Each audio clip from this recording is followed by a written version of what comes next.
Yo, what's going on, y'all? Welcome back. Sports and the Real Shit. Mike here.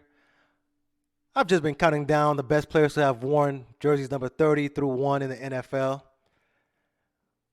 It's been a fun ride. Hope you enjoyed it. I know I am. In this episode, we're getting to number 12, and number 12 is hot like fire.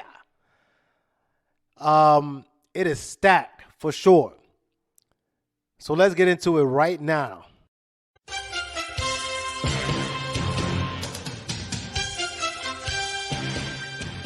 We'll start off with the mid. So we'll go reverse order this time, all right? So Rich Gannon actually started off his career. Most people didn't know about Rich Gannon when he first started off. Didn't really do much in the league, backed up, and then didn't really do much. And then he just burst onto the scene with the Raiders. Like, who's this guy, Rich Gannon, winning MVP? Who's this dude? But he played 18 years. Missed the season in 94 with injury. But he really had 4 good seasons, man. Rich Gannon had 4 good years. 99, he went wild with 3,840 yards, 24 touchdowns, 14 picks. In 2000, he went 34-30 with 28 touchdowns and 11 picks. 01, he went 38-28, 27 touchdowns and 9 picks. In 02, he went 46-89. Dang. 26-10. And that was it. That was it. And he's done. Shout out to Rich Gannon for a great 4 years of ball in the NFL. Number 12.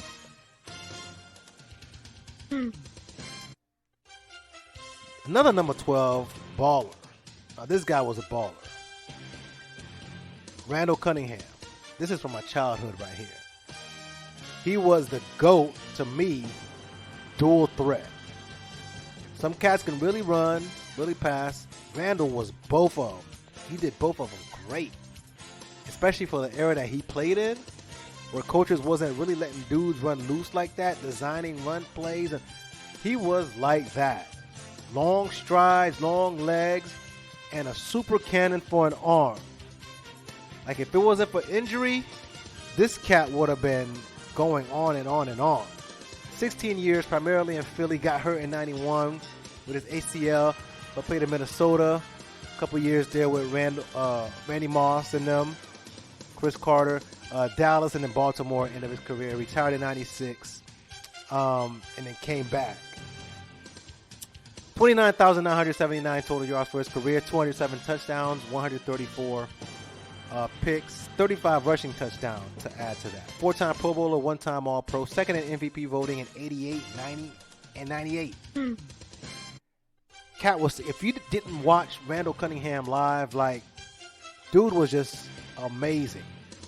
The one play I can think of, like him in the freaking end zone, about to get a safety, breaking tackles, like about to get sacked, and then launching a pass. Dude was amazing. He was a walking highlight. Injuries hurt him. 5 3,000-yard seasons. Pretty good for that time period. In 1990, went off with 34-66, 30 touchdowns, and only 13 picks and 5 rushing touchdowns. That was his high year. Until 1998, when he went to Minnesota, when he went for 34-10. That was that crazy offense in 98 with Randy Moss and Chris Carter. Like, that team was unbelievable offensively. They put up some stats, man. I could just see in my mind's eye Randall Cunningham throwing bombs all night, all afternoon to Randy Moss. Crazy player. Like I said, nasty arms, long legs. His throwing motion was just elongated. There wasn't nothing quick about it. No quick release. But that junk went far and it went hard. But a walking highlight film. Great career, Randall Cunningham. Moving on. Jim Kelly. And people really underrate Jim Kelly's career because the Bills went to 4 straight Super Bowls and lost them all. That's got to be heartbreaking, painful for Bills fans. They probably still haven't gotten over it to this day, for sure. 4 straight Super Bowls, 4 straight losses. But Jim Kelly started his career in the USFL, really played only 11 years in the NFL. In the USFL, he played for years 1984, 1985. But in the NFL, he threw for 35,467 yards, 237 touchdowns, and 175 picks. Those who remember early 1990s football, we know Jim Kelly, and we know the K-Gun. Spread offense style, up-tempo. He essentially was the coach on the field. No huddle. And that offense was lethal. And it was lethal because Jim Kelly ran that thing to perfection. He knew when to hand off, dump pass, Andre Rito. Like, he was just masterful. Jim Kelly's one of these cats, if he played today, he's putting up nasty stats, man. People are like, who is this guy? He was accurate, had a strong arm. Like, he was one of the best quarterbacks of his generation. But people are not going to remember him because he didn't win the Super Bowl. And he didn't put up, ridiculous stats, right? He wasn't Dan Marino putting up ridiculous numbers despite his generation. But he put up great numbers. But people don't remember him because, he didn't have a laser arm like John Elway, for example. Right? John Elway had a laser for an arm, like one of the probably top 5 hardest throwers in the NFL history, right?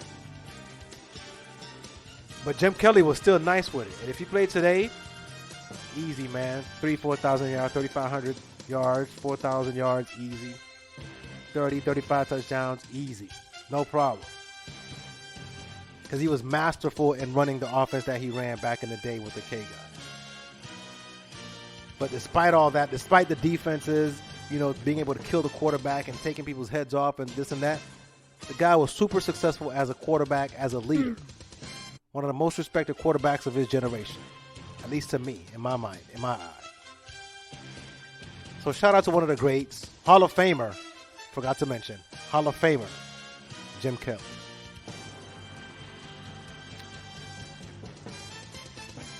Aaron Rodgers, number 12, Green Bay Packers, now New York Jets. He's always going to be compared to Peyton, and he's always going to be compared to Brady. And I'm going to tell you this, man. For my money, talent for talent, give me Aaron Rodgers. I don't care what y'all say. Bring up Super Bowls, all this stuff. Talent for talent, Aaron Rodgers is the best number 12. And he could be up for the best of all time, to be honest with you. I've said my GOAT's Marino. That's not going to change again. But Aaron Rodgers, talent for talent, ain't many like this dude. Arm strength, he got it. Release, quick release, he got it. 18 years in Green Bay. Really 15 played. He was sitting on the bench watching Brett Favre do his thing. 59,000 yards so far, 475 touchdowns, only 175 picks. And this is where Aaron Rodgers made his freaking mark, man. Between 2011 and 2021, Aaron Rodgers threw less than 10 picks all those years. Yeah, I heard that right. Between 2011 and 2021, he had less than 10 picks a season. That is freaking ridiculous.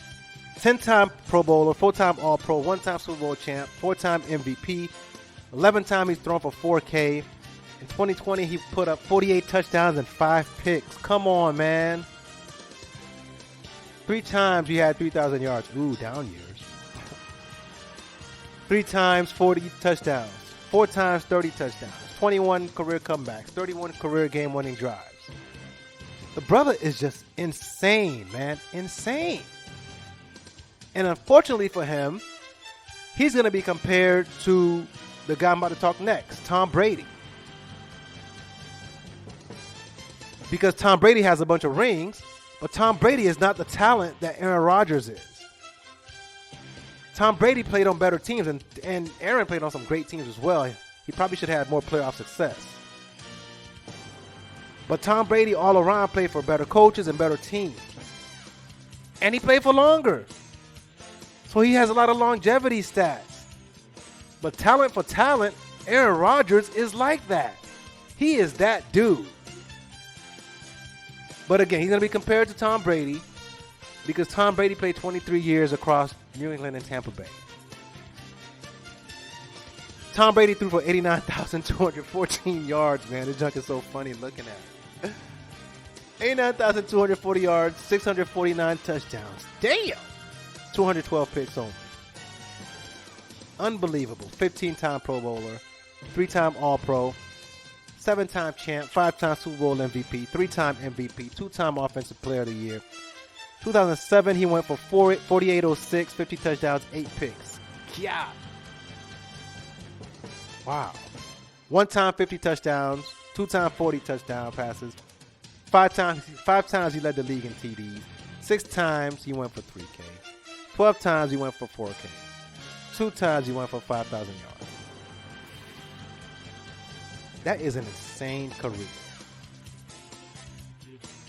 And if you want to make the case for Tom Brady to be your GOAT, I can't be mad either. And that's the thing, right?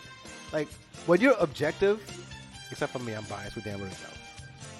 But in all honesty, though, like, if you're allowed to look at the numbers and look at, what the people did, Tom Brady is that dude. Like, the best attribute to Tom Brady and what Tom Brady has over Aaron Rodgers to me is he was more cerebral. And in the playoffs and big moments, he was more cerebral. He was able to carry his teams and play well in crunch time, right? In the playoffs, he seemed to turn it up a notch. And he was able to reach a Super Bowl. Of course, having great teams helps also. But whereas Aaron Rodgers, it seems like, sometimes he was like a daisical. Brady seemed like he cared maybe too much. Maybe over even his family, some say. So that's what Tom will have over Aaron, right? He seemed to care more. He seemed to be more focused. Aaron was there so cool, so laid back, because he could throw the ball with just a flick of the wrist and then it goes 60 yards. Like, he was pinpoint accurate. Like, everything just looks cool when he's doing it. Whereas Brady, he looks like he's actually working. And all that working got him all these records, man. And the longevity. The guy was a straight baller, no doubt about it. I can't deny Tom Brady's greatness, man. I hated his guts because he beat the Dolphins all the time. But the man was a flat-out stud. You could hardly trick the guy. He's up there with Peyton Manning in terms of like understanding of the game. Except that he was more clutch than Peyton in the postseason. When things got hot, he seemed to be cool.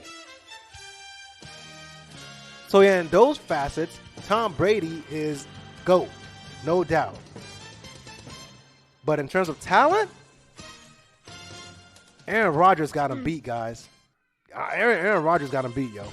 I can't deny that. Like, Aaron could run, he can throw on the run. Like, if you move Brady off his spot, you have a chance. You move Rodgers, he's going to run, he's going to throw a dart downfield 50 yards easy. Flick of the wrist. Arm strength, Aaron. Pinpoint accuracy, Aaron. Quick release, Aaron. I already talked about feet and mobility, Aaron. He was the best. So some people try to differentiate between greatest, like greatest career and best. Yeah, I think Tom Brady's probably had the greatest career, no doubt. He's had the greatest career. Tom Brady's had the greatest career. Aaron Rodgers is the better talent, and it's undeniable. But who I would have in a clutch moment, my life depended on it, give me Thomas. No doubt about it. This cat stats is unbelievable, man. Look, reading this stuff is like, dang, who are these records going to get broken? Shout out to Tom Brady, man. Shout out to Tom Brady. So that was it. There were actually no other relevant positions, right? No other players in other positions that were relevant enough for me to put them in here in a list of 12s. But the 12s was stacked at quarterback, bro. You got GOAT, and GOAT all over the place. Like, just all types of greatness, man. Shout out to these dudes. Great career. Yeah. When Aaron Rodgers retires, he's going straight to the Hall of Fame. Tommy Brady's straight Hall of Fame, first ballot. Shout out to these boys, man. I enjoyed this one. Looking up these stats, I'm like, man, These cats are outrageous, and it's crazy that they all wore the same number. Y'all tell me who y'all think is the best number 12? Who y'all favorite number 12? I think the best talent is Aaron, but maybe the better player. I don't even know how to phrase it, but who I would prefer when things got crazy, when things around me are crazy, crunch time. I'm taking Thomas. As a leader, I'm taking Thomas. That's just tough, man. I don't know which way to go on this one. It's a toss-up. It's a toss-up for me, y'all. First one. First toss-up of the countdown. Who's the best 12? Tom Brady, Aaron Rodgers. Y'all let me know. All right, that's it for now. I'll catch you guys next time with number 11. Mike, Sports and Real. Peace.